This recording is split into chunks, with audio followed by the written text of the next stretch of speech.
आज 4 बजे यहाँ पर आना है, आज़ादी मार्च होगी और आज़ादी मार्च मुझे नहीं पता था कि वो जो पिछले 2-3 साल से होती हुई आ रही है वो वाली अपना खाना खुद गर्म करो वाली, मुझे नहीं पता था कि ये वो वाली आज़ादी मार्च है। मैं उस लिहाज से यहाँ पर आई थी कि शायद रेपिस्ट को हैंग करवाने के लिए ये लोग यहाँ पे मार्च कर रहे हैं, लेकिन यहाँ पर जब मैं आई तो हम लोग अपने बैनर पकड़ के लाए थे। 3 हमारे बैनर्स थे जिसमें एक में लिखा हुआ था हैंग द रेपिस्ट, एक में लिखा हुआ था कि रेपिस्ट की सज़ा सर तन से जुदा, और तीसरा हमारा ये था कि नो मर्सी टू रेपिस्ट। ठीक है, अब इन तीनों में से मुझे आप खुद बताएं क्या मैंने गलत बात यहाँ पे लिखी थी कि वो उन बुजुर्ग ख़वातीन ने जिनको पता नहीं क्या एंगर उनके इश्यूज़ हैं, उन्होंने हमारा ये फ्रंट लाइन से सबके सामने, सब पूरी दुनिया वाले पब्लिक के सामने हमारा ये तीनों बैनर्स लेके फाड़े और चीखती भी वो गई हैं, हमें वजह बताए बगैर कि उन्होंने हमारे बैनर्स क्यों फाड़े। हम लोग फ्रंट लाइन में थे, सब ने वो अपने कैमरास में कैप्चर किया होगा लाजमी, और ज़रूर इंशाल्लाह वो वायरल होगा, इंशाल्लाह ज़रूर होगा। आप लोग खुद प्रूफ से देखेंगे उन्होंने हम लोगों को कोई जस्टिफिकेशन नहीं दी कि वो क्यों फाड़ रही है और क्यों कर रही है। उसके बाद जब हम लोगों ने उनकी टीम से बात की तो उनकी टीम इंडिविजुअली हमसे अपोलोजाइज़ करने आई और उन्होंने हम लोग को यहाँ पे ना पूरा, जब मगरिब नहीं हुई थी हम लोग यहाँ पे उस वक्त से वेट कर रहे हैं, उन्होंने कहा था कि वो बुजुर्ग ख़वातीन आएंगी और अपनी जो किया है उन्होंने वो बहुत गलत किया, उनका जस्टिफिकेशन उनकी देंगी और अपोलोजाइज़ करेंगी। हम लोग यहाँ पे तब से वेट कर रहे हैं, उन्होंने वो नहीं आई हमारे पास, ना उन्होंने कोई अपोलोजाइज़ किए या इनडायरेक्ट अपोलोजाइज़ भी इवन नहीं की उन्होंने, और हम खुद गए हैं उनके पास। इन्होंने बोला कि आप खुद जाएँ, हम लोग की कोई टीम नहीं है यहाँ पे, सब अपने अपने कोई अथॉरिटी नहीं है यहाँ पे, और हम लोग खुद गए हैं उनके पास।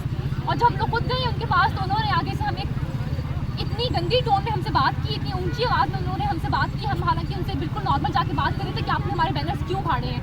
वो यहाँ पर आज़ादी, औरत की आज़ादी के लिए आई हैं, औरत के राइट्स के लिए आई हैं, तो क्या मेरी आज़ादी ये नहीं थी कि मैं अपना बैनर खुद पकड़ूँ कि अगर मैं चाहती हूँ कि रेपिस्ट हैंग हो तो वो कौन होती है फाड़ने वाली? अगर वो आज इसलिए आए हैं दैट हमें इंसाफ चाहिए फर्स्ट ऑफ ऑल। सेकेंड ये है कि वी वांट सम एग्जीक्यूशन। ठीक है, हम यहाँ बैठ के नारे लगा रहे हैं कि हमें आज़ादी चाहिए। हमें किस चीज़ से आज़ादी चाहिए? हम चाहते हैं कि जो लोग ये हरकतें कर रहे हैं उनको सज़ा दी जाए कड़ी से कड़ी। सिर्फ हैंग कर देना ये तो बहुत आसान सी सज़ा है, उसको नीचे छोड़ना है और उसने मर जाना है। उसको पहले एक कहते हैं ना कि क्या कहते हैं वो लफ्ज़ क्या होता है कि किसका निशान, इबरत का निशान बनाना चाहिए सबसे पहले। उसको ऐसी सज़ा दें जिसके बाद हैंग हिम और व्हाटएवर, ये तो लाजमी करना चाहिए। उसके बाद मुझे ये कहते हुए बहुत दुख हो रहा है कि मर्दों को, मेल्स जो हैं, हमारी हिफाजत के लिए बनाया गया था, राइट, हमें सिक्योर फील करना चाहिए था, बट हम अब उन्हीं से डरते हैं। मर्द भी मर्दों से डर रहे हैं, एनिमल्स भी मर्दों से डर रहे हैं, औरतें तो वैसे ही डर रही हैं। हम आज सोशल मीडिया पे ये शेयर कर रहे हैं कि पेपर स्प्रे कैसे बनाना है, लाइक लड़कियां ये शेयर कर रही हैं जो कि पहले ये शेयर करती थी खाना कैसे बनाना। We are sharing these things, like at this point it's just sad, you know, we just want to cry. Urdu में बात करें। हम सिर्फ दुखी हैं, हम सिर्फ बहुत उदास हैं कि हमें आप लोगों से अब यहाँ हजूम है। हमें शायद कितनी लड़कियाँ जो अभी भी डर रही होंगी कि बस घर चले जाना चाहिए, रात हो गई मगरिब। पेरेंट्स आर सो पैरानॉइड, वो इतने डरे हुए हैं कि उन्हें समझ ही नहीं आ रही कि वो क्या करें। वो अब क्या घर में बिठाए रखो? व्हाट डज दिस मीन घर में बिठाए रखो?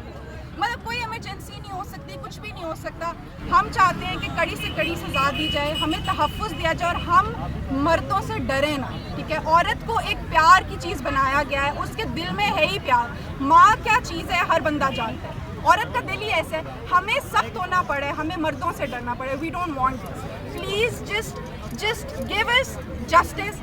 प्लीज़ हमें इंसाफ दें, इनको हैंग करें, इनको इबरत का निशान बनाएं। जैसे हम मेरी एक फेलो कलीग ने बोला है कि इबरत का निशान बनाएं ताकि अगली दफ़ा अगर कोई बंदा ये हरकत करता है तो एक दफ़ा सोचे। मैं कल आज बल्कि सुन रही थी कि 2013 में इसी बंदे ने एक बाप और एक हस्बैंड के सामने एक औरत के साथ ज़्यादती की। अगर तब कुछ कर लिया जाता तो एटलीस्ट शायद आज ये औरत महफूज होती। तो हम फजूल चीज़ों के पीछे क्यों भाग रहे हैं?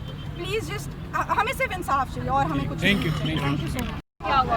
हम चाह रहे हैं कि उनका ऐसा अंजाम करें, इबरतनाक अंजाम करें कि दुनिया देखे कि पाकिस्तान जैसे मुल्क में अगर कोई ऐसा करेगा किसी की बहन, किसी की बेटी के साथ, तो ये पाकिस्तानी कौम नहीं छोड़ेगी उसे। और हम लोग ऐसे सूलियों में लटकाएंगे उन्हें सबके सामने, ताकि ना वो घर वालों को शक्ल दिखाने के काबिल रहे, ना वो किसी और को, दुनिया में किसी को भी अपनी शक्ल दिखाने के काबिल। वैसे भी जब इनको लगाया जाएगा, सूली पे लगाया जाएगा, फांसी पे उनको चढ़ाया जाएगा चौक के बीच में, तो अपने माँ बाप से शर्म देखते हुए उनकी तरफ शर्म जरूर आएगी कि किसी की बहन थी, वो भी किसी की बेटी थी, जिसके से उन्होंने ये किया, वो भी किसी का बच्चा था, 5 साल का बच्चा था, 7 साल का बच्चा था। बस कर दें, अब बस कर दें। हमारे बच्चे, हमारी औरतें, प्लीज़ हमें सेफ चाहिए।